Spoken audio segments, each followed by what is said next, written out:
Everybody come welcome. Welcome to the party, come welcome. Welcome. As another cup for everyone. Welcome, welcome, welcome.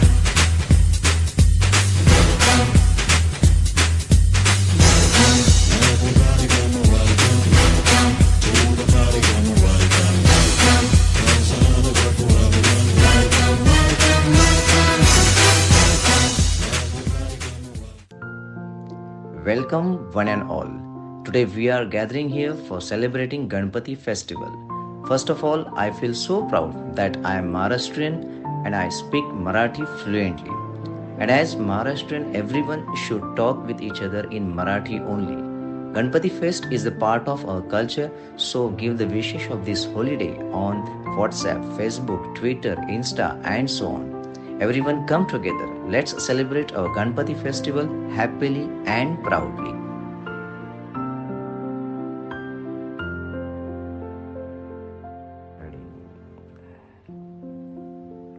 माफ करा, पण या पुढच्या काळात काहीशा म्हणण्यापेक्षा सर्रास अशाच भावना व्यक्त होतील.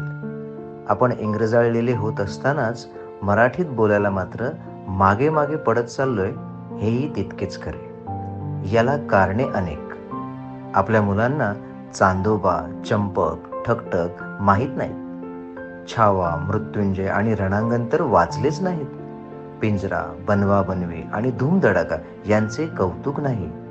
नटसम्राट, मोरूची मावशी आणि तो मी नव्हेच अनुभवले तर नाहीच नाही. ही नकार घंटा का आणि कशासाठी स्वीकारली आपण? खरे तर आपण स्वतःच या प्रश्नासाठी निरुत्तर आहोत. लहानपणापासूनच आपण आपल्या मुलांना गम भन ऐवजी ABCD शिकवायला सुरुवात करतो. Modern mama's feel so proud for the same. मुलांनी इंग्लिश बोलावं म्हणून आपण घरी देखील इंग्लिशमध्येच बोलू लागतो. इथूनच मग मातृभाषेचे बाळकडू पाजण्याचे राहूनच जाते. पुढे हीच पोरे कठीण असणारी किंबहुना उच्चारायला जड वाटणारी पंजाबी, हिंदी, कधी कधी साऊथ इंडियन वा इंग्लिश गाणीही अगदी सहजपणे गुणगुणतात. पण मराठी गाण्यांच्या नावाने मात्र तोंड आणि नाक दोन्हीही मुरडतात. फक्त कागदावर लिहायचं झाले की आम्हाला मराठी भाषेचा, मराठी अस्मितेचा अभिमान, गर्व, माज वगैरे वगैरे सगळाच येतो. काही जण तर जणू याच गोष्टीचा ठेका स्वतः घेतला आहे असेच वागतात. पण याने काही फरक पडणारच नाही, कारण महाराष्ट्रात यांचे फक्त आणि फक्त बोली बच्चनच होते. आणि म्हणूनच अलीकडे महाराष्ट्रातच मराठी मनाला, मराठी जनाला आणि मराठीपणाला घरघर लागली आहे. हे सगळं चाललंय खरं, पण नुसती समस्या चघळून त्याचं समाधान वा उत्तर आपल्याला सापडणार नाही. सबब मराठीचा सार्थ अभिमान केवळ एकच दिवस न बाळगता अखंडपणे तिचा गौरव कसा होईल यासाठी आपल्या सर्वांनाच एकत्र येऊन प्रामाणिकपणे प्रयत्न करावे लागतील. जिथे जिथे व्यवहारापलीकडे मराठी भाषा बोलता येईल तर ती आवर्जून बोलाच. जिथे जिथे मराठी भाषा वापरता येईल तेथेही ती आवर्जून वापराच. अर्थात ही सुरुवात आपल्याला स्वतःपासूनच करावी लागेल. शिक्षणासाठी मराठी माध्यमाचा विचार करूया, शक्य असेल तरच. अन्यथा आपणच आपल्यासाठी निर्माण केलेल्या गरजेपायी भलेही आपण आपल्या मुलांना इंग्लिश मीडियमला घातले असले तरीही घरी कुटुंबात असताना, वावरताना मराठी लिहायला, बोलायला, वाचायला शिकवणं हेच आपले परम कर्तव्य मानूया. निदान एवढे जरी केले तरी स्वगृही होणारी मराठी भाषेची गळचेपी नक्कीच कमी होण्यास मदत होईल. महिन्यातून एखाद दुसरं नाटक म्हणा किंवा मराठी सिनेमा सहकुटुंब बघायला जावे. संध्याकाळी दिवे लागणीच्या वेळी शुभम करोती आणि जेवायच्या आधी वदनी कवळ जरूर म्हणावे.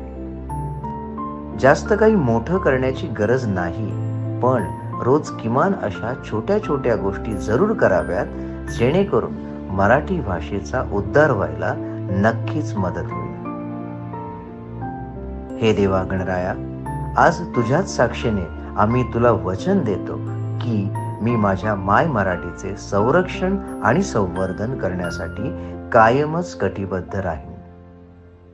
हा संस्कृतीचा ठेवा, मराठी मनाचा, मराठीपणाचा अभिमानही तेवढाच मराठी मनात, मराठीपणात.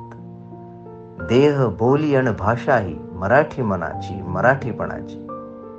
आर्त साधही असे मराठी मनाला, मराठीपणाला.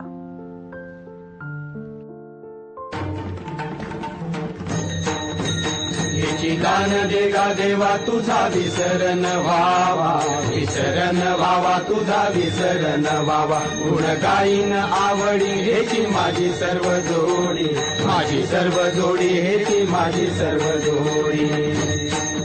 न लगे मुक्ती आणि संपदा, न लगे मुक्ती आणि संपदा.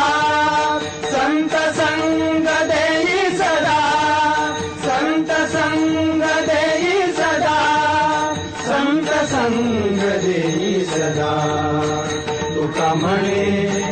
तुका म्हणे गर्भवासी सुखे घालावे आम्हासी, सुखे घालावे आम्हासी, सुखे घालावे आम्हासी. गुण गाईन आवडी हेची माझी सर्व जोडी, माझी सर्व जोडी हेची माझी सर्व जोडी.